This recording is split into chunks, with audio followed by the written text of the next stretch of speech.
So greetings, brothers and sisters. Welcome back to another The Nazarene Way. Well, today we'll be discussing the giants. I'm sure you all have heard of the mighty monsters, the gigantic beings that have existed on this earth since the time of the beginning. But how many of you know that this was actually written in the Bible? You got it. In the collection of books, the Holy Sacred Bible, it talks about these beings. It talks about how these beings came down upon our earth, how they disobeyed the commandments of the Most High. And through this, there will be a judgment. You see? See, this is the reason hell was created. Come along. Let us go into the scriptures to show forth this. Let's go into the book of Jude, chapter 1, verse 6, and it reads, "And the children which kept not their first estate, but left their own habitation, he hath reserved in everlasting chains under darkness unto the judgment of the great day." Now you see, brothers and sisters, this is where those who left their first estate began to come down and to sleep with the daughters of men. And through this disobedience, there began this offspring of the giants. You might have heard of this in classical Greek mythology, where you have your cyclones and you have these one-eyed being monsters, or you have these hybrid beings of part human, part animal, or you follow. So these falling children began to occupy themselves with the daughters of men. You see, let us show forth this. Keep going. Let's go into the book of Genesis. Let's go into the book of Genesis. Genesis chapter 6, verse 1, and it reads, "And it came to pass when men began to multiply on the face of the earth, and the daughters were born unto them," verse 2, "that the sons of God saw the daughters of men, that they were fair. Mhm. And they took them wives of all which they chose." You see? You see? So these children that fell down from the heavenly realm came down and been amongst the children of men on the earth.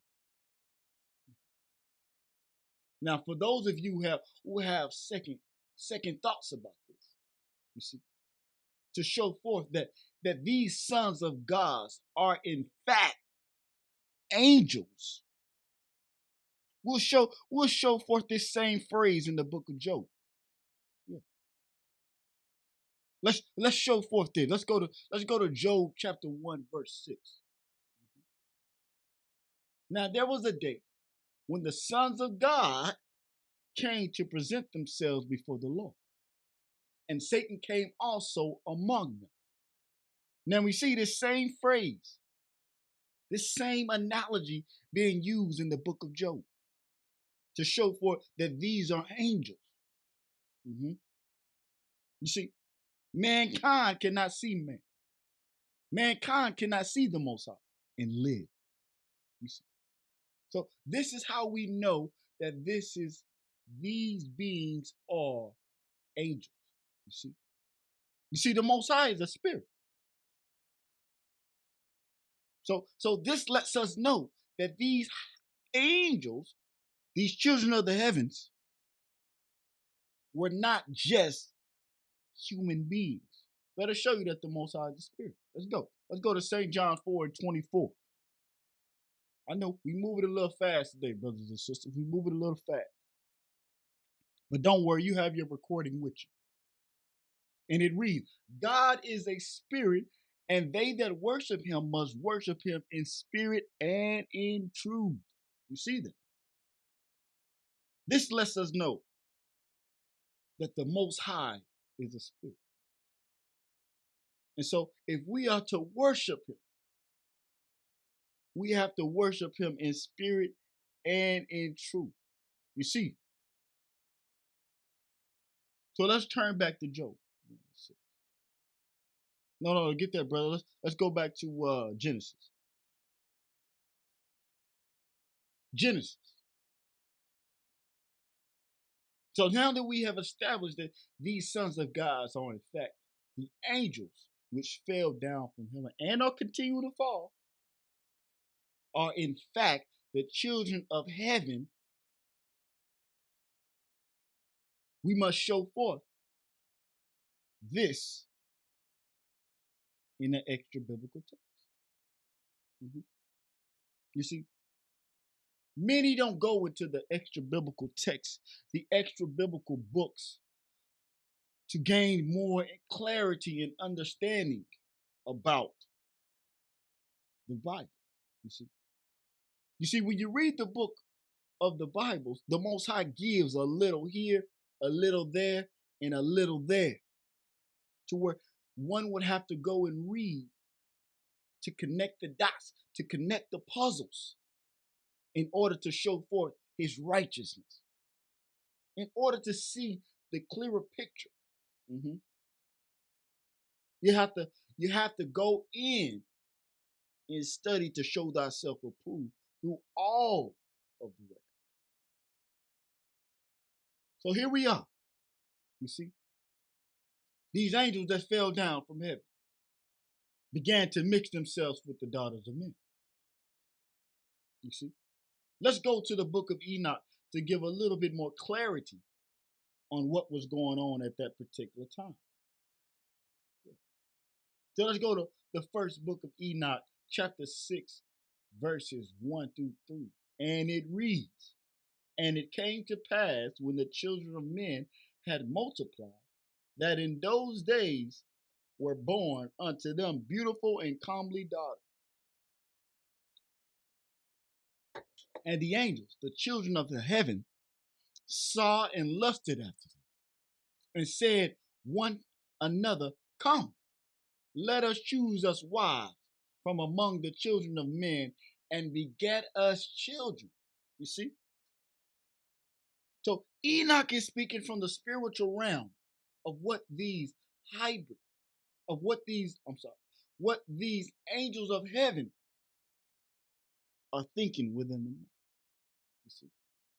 This is what they would say. They would say, Come, let us choose us wives from among the children of men and beget us children. Not understanding that the Most High did not permit them to have children. You see?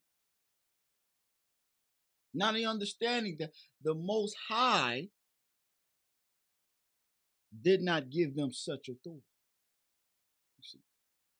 But they saw that the daughters of men were lovely. They were fair. They were gorgeous to their eyes. So this even shows you that the power of the women on earth. You see, this shows you that this is why we as men, we must be on guard. We must be mindful of what our eyes are looking at. We must be mindful of what we see.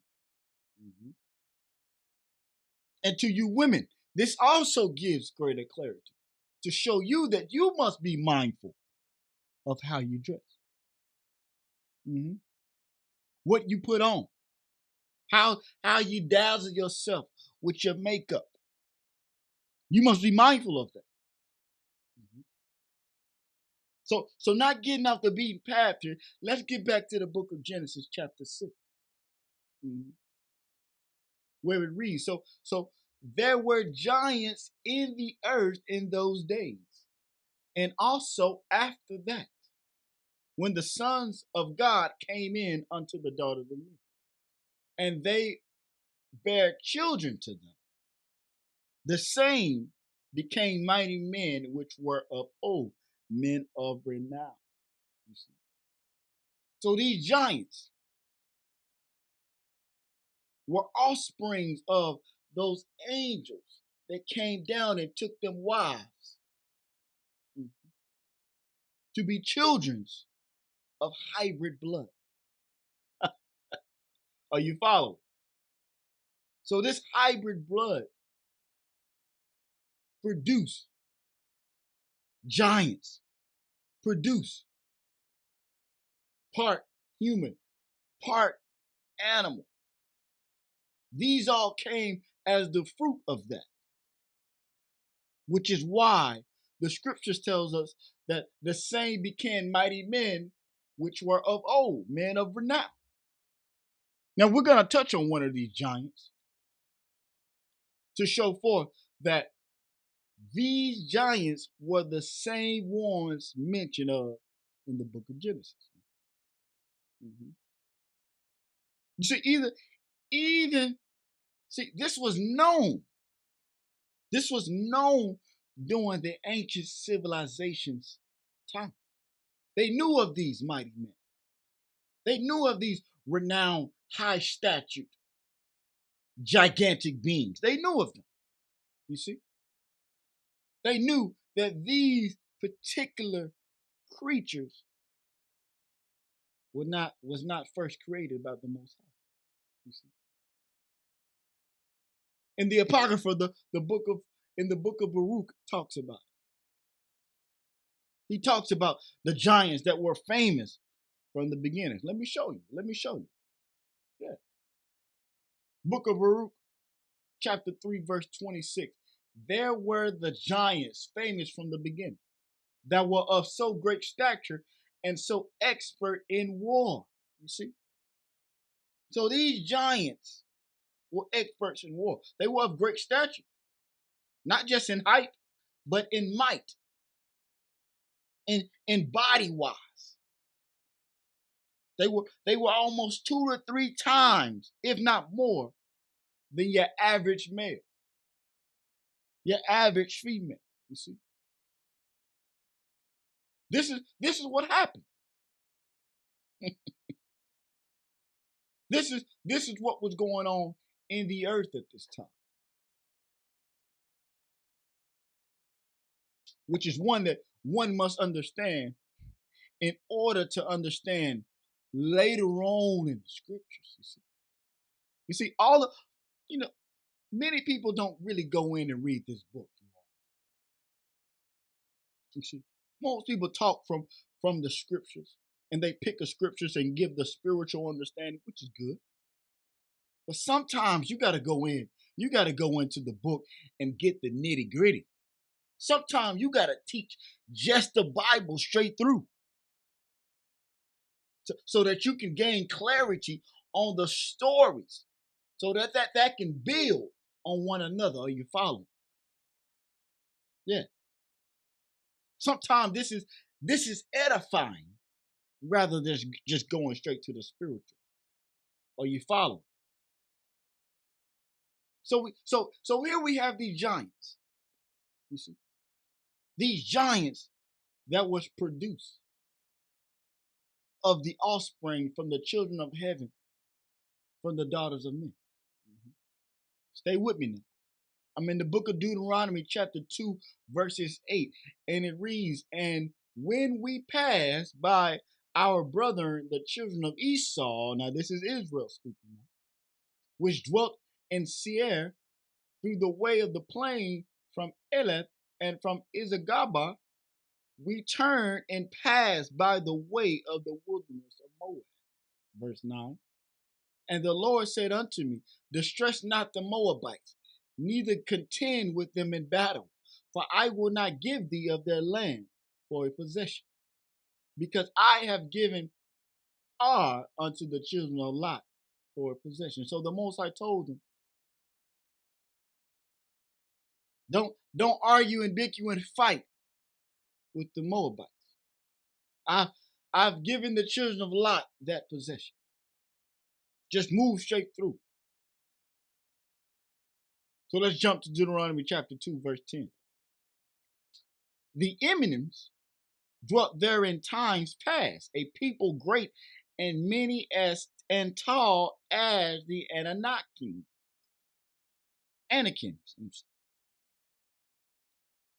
which also were accounted giants as the Anakims.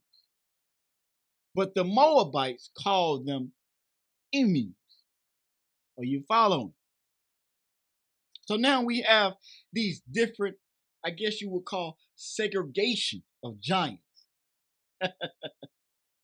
The same people, but depending upon what culture you're in, is depending upon what you would call them. You see? If you were amongst the Moabite, you would call them the Emu. You see? So these are the same giants, these same hybrid beings that was completely eradicating this earth, completely terrorizing this earth. You see? Terrorizing to, to the point that the Most High had to destroy it. He had to destroy it. Yeah. So let's continue on. Deuteronomy 2:19. And when thou comest nigh over against the children of Ammon, distress them not, nor meddle with them. For I will not give thee of the land of the children of Ammon any possession, because I have given it unto the children of Lot for a possession. Verse 20. That also was accounted a land of giants. Giants dwelt therein in old time, and the Ammonites called them Zamzumi. Here we go, another term, you all, another term of these hybrid beings, the giants, the offspring of those that slept, came down and slept with the daughters of men. Verse 21. And people great and many and tall as the Anunnaki. Yeah. But the Lord destroyed them before them, and they succeeded them and dwelt in their stead, as he did to the children of Esau, which dwelt in Seir, when he destroyed the Hamites from before them, and they succeeded them and dwelt in their stead even unto this day. You see. So as we can see here, the Most High was just not giving Israel power to destroy these giants. He gave it to Esau. You see? Read that verse again, 22. And as he did to the children of Esau, which dwelt in Seir, when he destroyed the Hamites from before them, and they succeeded them and dwelt in their stead, even unto this day. Are you following? Showing that the Most High was completely obliterating those giants that became as a offspring from the children of heaven that disobeyed his command.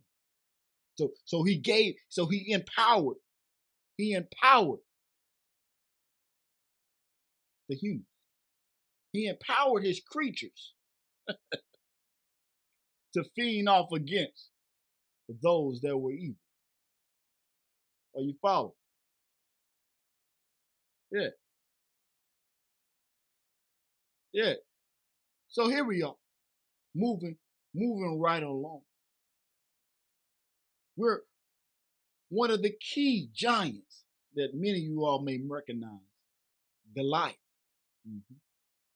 You see, Goliath. I'm sure you all have heard of the story between Goliath and Saul, the battle that wages between Goliath and Saul.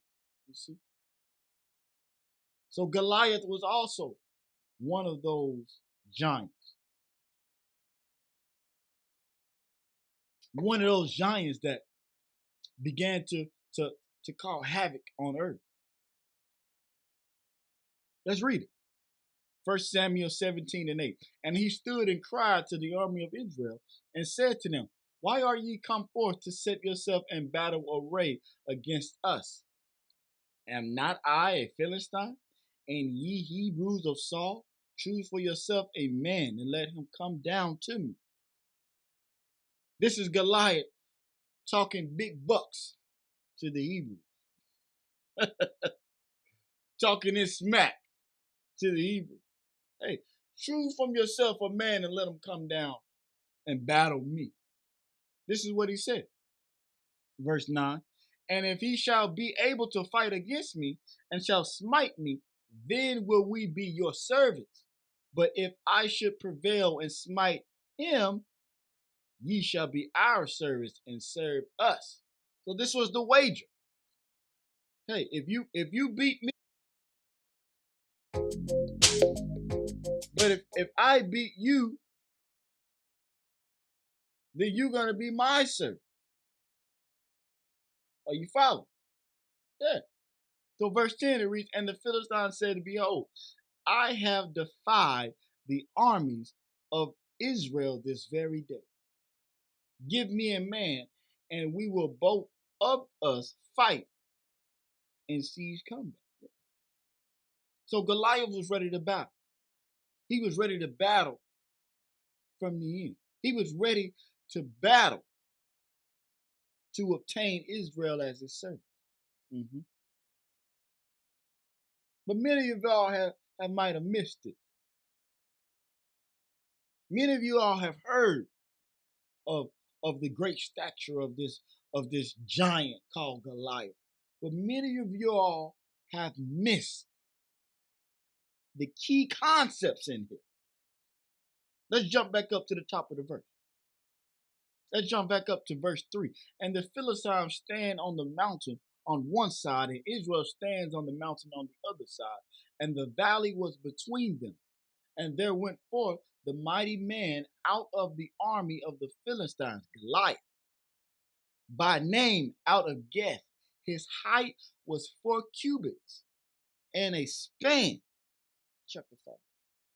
Verse 5. And he had a helmet upon his head, and he wore a breastplate of chain armor, and the weight of his breastplate was 5,000 shekels of brass and iron. And greaves of the grass was upon his legs, and a brazen target was between his shoulders. So as we can see here, brothers and sisters, this giant had a height of 4 cubits. You see? Now, many of you all are unfamiliar of what a cubit is. A cubit back in that time was from the length of your middle finger all the way to your elbow. That was 1 cubit. You see? Or as Oxford likes to say, an ancient measure of length approximately equal to the length of a forearm. It was typically about 18 inches or 44 centimeters, though there was a long cubic of about 21 inches or 52 centimeters. You see? So we're roughly talking about between the length of 18 inches to 21 inches is the length of 1 cubit. So now, when you do the calculations of the inches into the 4 inches, the 4 cubics, you would see that this statue of Goliath was high. He was well over 6 feet. Well over 6 feet. You see? And not to forget that the breastplate, which was 5,000 shekels now. Now in ancient times, 1 shekel was roughly about 11 ounces. Mm-hmm.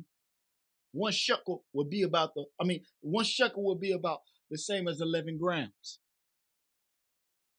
So now you have 5,000 shekels at 11 grams per one. You're talking about what? A little over 125 pounds of breastplate on. on this giant. Now that's massive. That's massive. Imagine 125 pounds on you. To the average person, that would be massive weight to fight with. Are you follow? This shows the actual enlargement of this creature. This was not some regular average Joe, some regular average human. This was an offspring from the fallen angels. You see?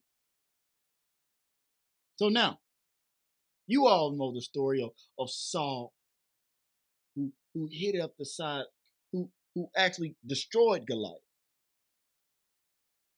using nothing but power of the Most High, a slingshot and his own sword from Goliath. Man.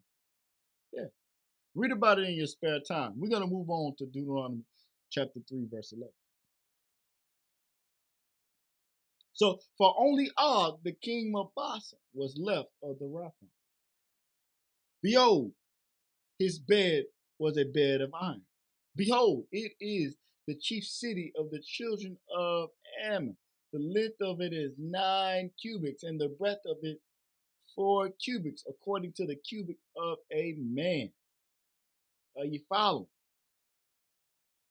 So this right here, brothers and sisters, this is also showing that even King of Og was a gigantic hybrid being. This King Og was not just a regular human. He was a gigantic human being. I mean, he was a gigantic offspring of a monster. That was a product of the disobedient children from heaven. You see? It said that his bed was 9 cubits. Now you do the math on that one. That's a large bed, brothers and sisters. Now overall, don't be amazed when you start to see these giants all across the earth. The videos popping up of people saying they see this or they see this. Don't be amazed at that stuff. The Bible said that they would be here and after that. You see? Are you following? But the Most High also showed this as we close. Let's go to the book of Ezekiel. He also showed this. And they allayed with the giants that fell of old, who went down to Hades with their weapons of war, and they laid their weapons, their swords, under their heads, but their iniquities were upon their bones, because they terrified all men during their life. You see? So those giants are down in Hades. Those giants are gone. They're no more. They're no more. Those giants were not the reason why we should go down into Hades. We can't let what they taught and what they showed on this earth cause us to go down into Hades. We must continue on the path. We must continue on in Christ's path and follow the way. With that, I hope you all enjoyed this lesson. We'll see you soon if it be the Most High's will. Amen.